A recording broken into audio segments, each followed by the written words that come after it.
Bismillahirrahmanirrahim. Assalamualaikum warahmatullahi wabarakatuh. Perkenalkan, nama saya Junedi G dari jurusan Manajemen Fakultas Ekonomi Universitas Negeri Makassar. Dalam video ini saya akan menjelaskan tentang sifat dasar regresi. Pertama, asal sejarah regresi. Istilah regresi diperkenalkan oleh Francis Galton. Dalam suatu makalah yang terkenal, Galton mengemukakan bahwa meskipun ada kecenderungan bagi orang tua yang tinggi mempunyai anak-anak yang tinggi dan bagi orang tua yang pendek untuk mempunyai anak-anak yang pendek, distribusi tinggi suatu populasi tidak berubah secara mencolok atau besar dari generasi ke generasi. Penjelasannya adalah bahwa ada kecenderungan bagi rata-rata tinggi anak-anak dengan orang tua yang mempunyai tinggi tertentu untuk bergerak atau mundur atau regres ke arah tinggi rata-rata seluruh populasi. Hukum regresi sementara atau Law of Universal Regression dari Galton diperkuat oleh temannya Carl Pearson yang mengemukakan lebih dari 1.000 catatan tinggi anggota kelompok keluarga yang menemukan bahwa rata-rata tinggi anak laki-laki kelompok ayah yang tinggi kurang daripada tinggi ayah mereka, dan rata-rata tinggi anak laki-laki kelompok ayah yang pendek lebih besar daripada tinggi ayah mereka. Jadi mundurnya anak laki-laki yang tinggi maupun yang pendek serupa ke arah rata-rata tinggi semua laki-laki. Secara sederhana, analisis regresi dapat diartikan berkenaan dengan studi ketergantungan suatu variabel tak bebas pada satu atau lebih variabel lain. Variabel yang menjelaskan explanatory variables yang maksud menaksir dan atau meramalkan nilai-nilai Hamiltonian atau rata-rata populasi variabel tak bebas dipandang dari segi nilai-nilai yang diketahui atau tetap dalam pengambilan sampel berulang, variabel yang menjelaskan atau yang belakangan. Kedua, ketergantungan statistik versus fungsional. Analisis regresi menaruh perhatian pada apa yang dikenal dengan ketergantungan di antara variabel yang bersifat statistik, bukannya fungsional atau deterministik seperti pada ilmu fisika klasik. Dalam hubungan di antara variabel yang bersifat statistik, pada dasarnya menghadapi variabel random atau stokastik. Proses stokastik adalah proses yang penuh dengan kegagalan, yaitu variabel yang mempunyai distribusi popularitas dalam ketergantungan fungsionalitas atau deterministik berhadapan dengan variabel tetapi variabel tidak bersifat statistik atau stokastik.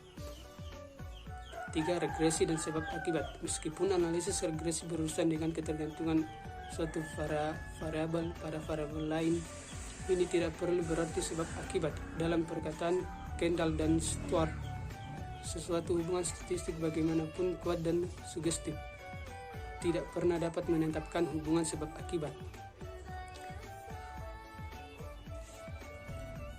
Gagasan mengenai sebab akibat harus datang dari luar statistik, pada akhirnya dari beberapa teori atau lainnya.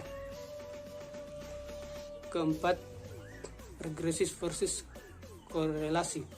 Analisis korelasi tujuan utamanya adalah untuk mengukur kuat atau derajat hubungan linear antara dua variabel, sedangkan regresi tujuan utamanya untuk menaksir atau meramalkan nilai rata-rata suatu variabel atas dasar nilai yang tetap variabel lain. Teknik regresi dan korelasi mempunyai beberapa perbedaan yang mendasar. Dalam analisis regresi berlaku sifat asimetri, yaitu cara bagaimana variabel tak bebas dan variabel yang menjelaskan diperlakukan. Variabel tak bebas diasumsikan bersifat statistik, random atau stokastik, yaitu mempunyai distribusi probabilitas. Di pihak lain, variabel yang menjelaskan explanatory variables diasumsikan mempunyai nilai yang tetap dalam pengambilan sampel secara berulang. Sedangkan dalam analisis korelasi kita memperlakukan yang manapun dari dua variabel secara simetris. Tidak ada perbedaan antara variabel tak bebas dan variabel yang menjelaskan.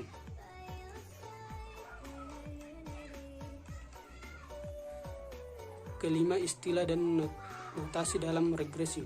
Dalam literatur, istilah variabel tak bebas atau dependent variables dan variabel yang menjelaskan explanatory variables digambarkan dengan berbagai cara sebagai berikut. 1. Variabel tak bebas atau dependent variables. Variabel yang menjelaskan atau explained variables yang meramalkan atau predicted yang diregresi atau regression, tanggapan atau respons.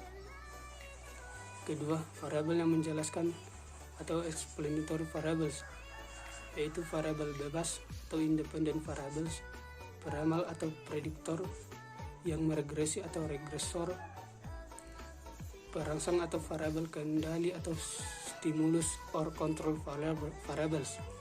Jika kita sedang mempelajari ketergantungan satu variabel pada hanya satu variabel yang menjelaskan, studi itu dikenal dengan analisis regresi sederhana atau dua variabel.